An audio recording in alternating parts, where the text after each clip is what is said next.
उसने वानी को आश्वस्त किया कि वह बाद में सब कुछ समझा देगा, लेकिन अभी उनके पास ज्यादा समय नहीं है और उन्हें कार्रवाई करने की जरूरत है। फिर वानी रुका और रयू से पूछा कि वह उसे बताए कि वे कहाँ जा रहे हैं। वह रयू का पीछा करने के लिए तैयार था, लेकिन सारी जानकारी उसके लिए बहुत ज्यादा थी और वह रयू का पीछा तभी करेगा जब वह उसे बताएगा कि वे कहाँ जा रहे हैं। अपने छोटे भाई के घायल हाथ को देखकर रयू वानी की ओर मुड़ा और उसे ठंडी आवाज में बताया कि वे तेग्यू के ठिकाने पर हमला करने जा रहे हैं, जो उसकी कक्षा में बदमाशों का नेता था, जिससे उसका छोटा भाई चौंक गए। अभी भी यह विश्वास नहीं कर रहा था कि उसके भाई को पता चल गया है। वानी ने अपने भाई से पूछा कि क्या वह वास्तव में इसके बारे में जानता है। रयू ने वापस पूछा, क्या तुम्हें सच में लगता है कि मुझे पता नहीं चलेगा? अब वानी ने अपने होंठ काटे, यह महसूस करते हुए कि उसने सोचा था कि उसने अपना रहस्य अच्छी तरह से छिपाया है, लेकिन यह पता चला कि उसके भाई को बदमाशी के बारे में पहले से ही पता था। अब चिंतित, वानी वहां बैठकर सोच रहा था कि वह अपने भाई को अपने जीवन में कैसे शामिल नहीं करना चाहता था, जबकि रयू खुद ही परेशान हो रहा था और मुश्किल समय से गुजर रहा था। दूसरी ओर रयू ने अपने छोटे भाई को दुखी देखकर उससे और उसके विचारों से माफी मांगी और खुद से कहा कि उसे यह पहले नहीं जानना चाहिए था, लेकिन उसे यह पहली बार में पता चला। पहले दौर से लौटने के बाद रयू मिन पूरे दिन अवसाद में सोता रहा और उसका छोटा भाई सुबह कहीं चला गया। थोड़ी देर बाद रयू को फोन की घंटी बजने से जगाया गया। इस बात से परेशान होकर कि उसे कौन बुला रहा है, उसने फोन उठाया, अभी भी नींद में था।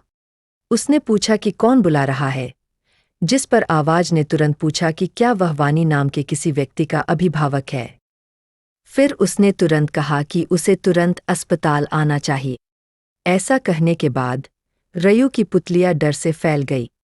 अगले ही पल उसने जल्दी से कपड़े पहने और अपार्टमेंट से बाहर भाग गया, और उस दिन उसके छोटे भाई को टेगू ने इतनी बुरी तरह से परेशान किया कि वानी अंधा हो गया और उसके कई फ्रैक्चर हो गए। अपने छोटे भाई को देखकर जो अपने घुटनों पर हाथ रखे अपने कमरे के कोने में बैठा था, उदास, रयू हैरान था और खुद पर गुस्सा था क्योंकि वह इतना कमजोर और दयनीय था कि वह अपने छोटे भाई की रक्षा भी नहीं कर सकता था। और अब जब वह इतना कमजोर, दयनीय, हारने वाला नहीं रहा, तो वह अपने छोटे भाई की रक्षा के लिए कुछ भी करेगा, और उसका पहला मिशन उस बदमाश की पिटाई करना है। फिर दृश्य बदलता है और हम एक पुरानी फैक्ट्री देखते हैं, और उसके अंदर टेगू किसी को बुरी तरह से पीट रहा था, पूछ रहा था कि उन्होंने उसे 2 लाख वॉन क्यों नहीं लाए, जैसा कि उसने उन्हें आदेश दिया था। दर्द और पीड़ा में कांपते हुए आदमी ने कुछ कहने की कोशिश की, लेकिन केवल एक और दर्दनाक कराह निकालने में कामयाब रहा। तेगू ने इसे उसे अनदेखा करने के रूप में लिया, जिससे वह और भी क्रोधित हो गया। उसने अपना पैर उठाया और उस बेचारे लड़के पर झपट्टा मारा अपनी आंखों में गुस्से के साथ। फिर उसने उस बेचारे लड़के को फिर से गुस्से से पीटना शुरू कर दिया, जिसके पास विरोध करने का कोई मौका नहीं था, और इससे हालात और भी खराब हो जाते क्योंकि उसका हमलावर अकेला नहीं था। तेगू के दोस्त एक तरफ खड़े होकर इस एक तरफा पिटाई को हंसी के साथ देख रहे थे, लेकिन वे वास्तव में तनाव में थे और तेगू के क्रूर रवैये से डरे हुए थे क्योंकि वह बहुत अप्रत्याशित और बहुत क्रूर था। यहाँ तक कि हाई स्कूल के दूसरे छात्र भी उससे डरते थे। तेगू 185 सेंटीमीटर लंबा था और एक द्वितीय वर्ष के हाई स्कूल के छात्र के लिए उसका शरीर काफी बड़ा था। निस्संदेह वह अपने साथियों के बीच बहुत प्रभावशाली था और अपने लड़ाई कौशल के लिए गैंगस्टरों के बीच भी प्रसिद्ध था। थोड़ी देर बाद उस आदमी ने आखिरकार पिटाई बंद कर दी और वह जोर जोर से चिल्लाने लगा। उसने अपनी गर्दन खुजाई और अपने दोस्तों की ओर बढ़ा और चिढ़कर शिकायत की कि वह आज मोटरसाइकिल नहीं खरीद सकता क्योंकि उसे आज मिलने वाले पैसे नहीं मिल पा। गुस्से में आए उस आदमी को अपनी ओर आते देख उसके दोस्तों का समूह तुरंत घबरा गया। दुर्भाग्य से उनके डर का एहसास तब हुआ जब तेगू अपने गिरोह के पास पहुंचा और पूछा कि क्या उनमें से कोई किसी को जानता है जिससे वह मोटरसाइकिल खरीदने के लिए पैसे ले सकता है। गिरोह चौंक गया और उनमें से प्रत्येक ने घबराहट में अपने सिर के पीछे खुजलाया। फिर उसके सदस्यों में से एक को अचानक एक नाम याद आया और उसने तेगू की ओर मुड़कर पूछा कि उन्हें उस लंबे घुंघराले बालों वाले लड़के को क्यों नहीं बुलाना चाहिए जो उनकी कक्षा का था। तेगू के होंठ एक दुष्ट मुस्कान में बदल गए जब उसे एहसास हुआ कि वह किसके बारे में बात कर रहा था। फिर उसने कहा कि उसने आज उसे वैसे भी बुलाने की योजना बनाई है, क्योंकि उसे लगता है कि वह नए साल के उपहार के रूप में एक अच्छी पिटाई का हकदार है। वे सोच रहे थे कि वे रयू एक को कैसे पीटेंगे। तेगू ने झुंझलाहट भरे चेहरे के साथ कहा कि रयू एक मूल रूप से बेघर है और वे उससे कुछ नहीं लेंगे। फिर उसने फैसला किया कि एक बार जब वह आएगा तो वह उसे बुरी तरह पीटेगा और उसे इतना गरीब होने के लिए अंधा कर देगा। फिर अचानक खाली फैक्ट्री में एक पदचाप गूंजी और प्रवेश द्वार पर रयू आत्मविश्वास से इमारत में प्रवेश कर गया, जबकि वानी हिचकिचाते हुए उसके पीछे चला गया। वानी को देखकर गुंडे हंसने लगे और कहने लगे कि वे उसे बुलाने ही वाले थे और वह यहाँ है। वह अपने आप चला आया। फिर वानी के बगल में एक और व्यक्ति को देखकर आत्मविश्वास से खड़ा था। पहचानते ही तेगू को गुस्सा आ गया, यह सोचकर कि वह कौन है। फिर उसने जोर से चिल्लाते हुए वानी को कोसते हुए कहा कि उसकी हिम्मत कैसे हुई बिना उसकी अनुमति के किसी को लाने की। लेकिन रयू चुपचाप खड़ा रहा, उन्हें घूरता रहा और वानी डर से कांपने लगा। यह चुप व्यवहार देखकर तेगू और भी ज्यादा गुस्सा हो गया।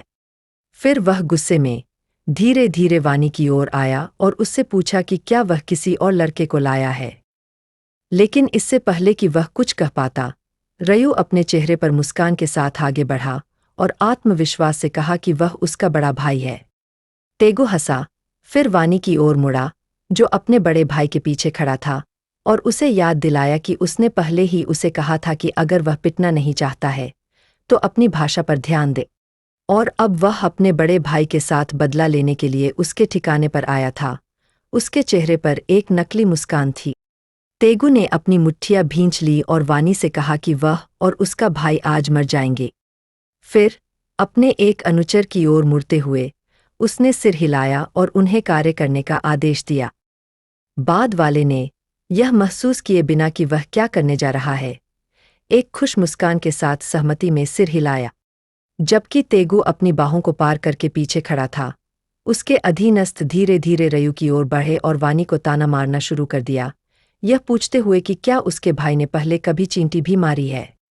अब रयू मिन के सामने खड़े होकर उसने रयू के साथ अपनी ऊंचाई की तुलना की, कहा कि वह कितना छोटा था और रयू मिन रयू वानी से भी छोटा था। लेकिन इससे पहले कि वह अपनी बात पूरी कर पाता, एक भारी मुट्ठी उसकी ओर उड़ती हुई आई और अगली बात जो उसने देखी वह यह थी कि वह जमीन पर पड़ा था, उसके चेहरे और मुंह से खून बह रहा था। अपने दोस्त की हार को देखकर दूसरा लड़का तुरंत रयू पर झपटा, उसे अपनी मुट्ठी से मारने का इरादा किया। हालांकि रयू मिन ने उसके हमले को चकमा दिया और अपनी मुट्ठी से उसके जबड़े पर वार किया।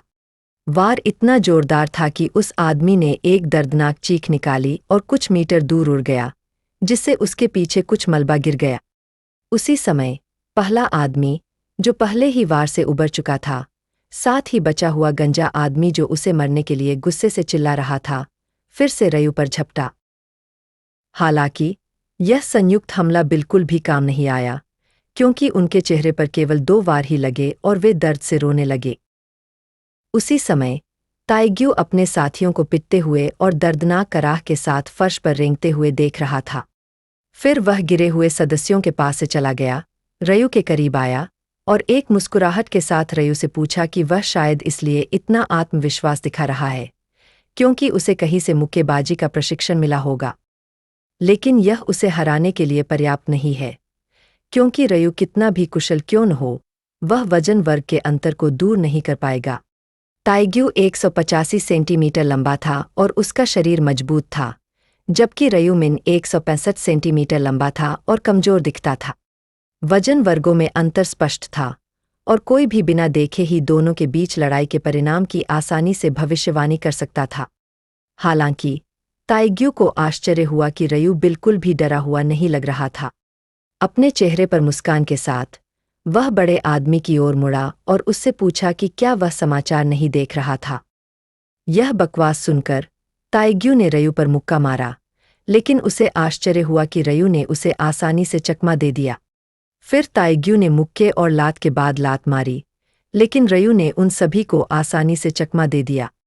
अब उसकी दृष्टि धुंधली हो रही थी और वह भारी सांस ले रहा था। गुस्से में सोच रहा था कि वह अपने दांत पीसते हुए रयू पर एक भी वार क्यों नहीं कर पाए। उसी समय रयू की मुट्ठी नीली आभा से चमक उठी। फिर वह ताइग्यू की ओर मुड़ा और कहा कि अगर वह समाचार देख रहा होता तो उसे पता होता कि उसके जैसे खिलाड़ी पर इतनी आसानी से हमला करना आत्महत्या के बराबर है।